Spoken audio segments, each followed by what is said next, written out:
Bonjour à tous. Le rendez-vous est pris devant le rectorat de Dijon, journée de mobilisation dans l'éducation nationale. Les syndicats FSU, UNSA et CGT, entre autres, appellent à manifester contre la suppression de postes à la rentrée prochaine et le manque de moyens. Déjà hier à Dijon, une manifestation a rassemblé plusieurs enseignants et parents d'élèves, toujours devant le rectorat. Une autre mobilisation est prévue à Lons-le-Saunier dans la journée. Et justement, non à la fermeture d'une classe à l'école Jules Ferry de Champagnole dans le Jura.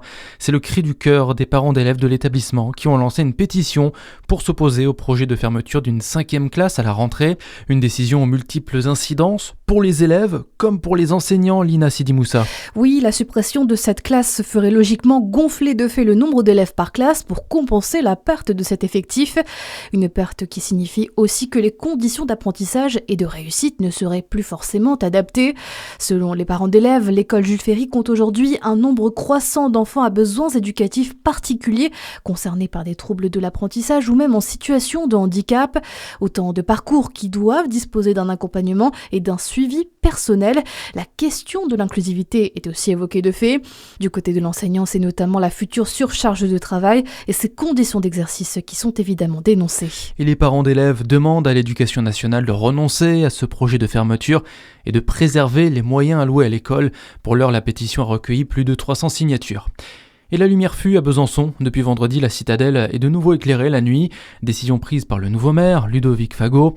C'était l'un de ses engagements de campagne. Le maire a même modifié sa photo de couverture sur son compte Facebook, affichant la citadelle illuminée.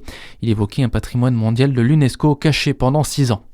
1,8 million, c'est le nombre de grenouilles rousses sauvages capturées chaque année par les ranaculteurs en Bourgogne-Franche-Comté, alerte de la LPO et de France Nature Environnement. Ces deux organismes demandent la réalisation d'une étude scientifique ambitieuse à la hauteur des profits générés par cette pratique. D'après la LPO, les amphibiens sont aujourd'hui la classe des vertébrés la plus menacée au monde. Dans l'actualité aussi, des milliers de soldats de la 82e division aéroportée de l'armée américaine ont commencé à arriver au Moyen-Orient. C'est en tout cas ce que rapporte l'agence Reuters. À noter que pour l'instant, Donald Trump n'a toujours pas confirmé l'envoi de troupes en Iran.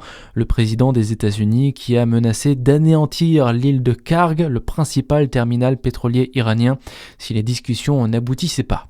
La galère encore pour les 800 passagers d'un TGV Paris-Nice. Cette nuit, leur train est resté bloqué pendant plus de 8 heures dans un tunnel de Marseille. En cause, un incident de personne. Train qui est finalement retourné en gare de Saint-Charles pour débarquer les voyageurs. Ils sont repartis ce matin. Et puis en foot, on connaît les prochains matchs de la compétition départementale senior dans le Jura. La Ferté affrontera Petite Montagne. Braine-Aurin sera face à Jura Lac Foot. Et Triangle d'Or jouera face à Foucheran. Bonne journée sur Fréquence Plus.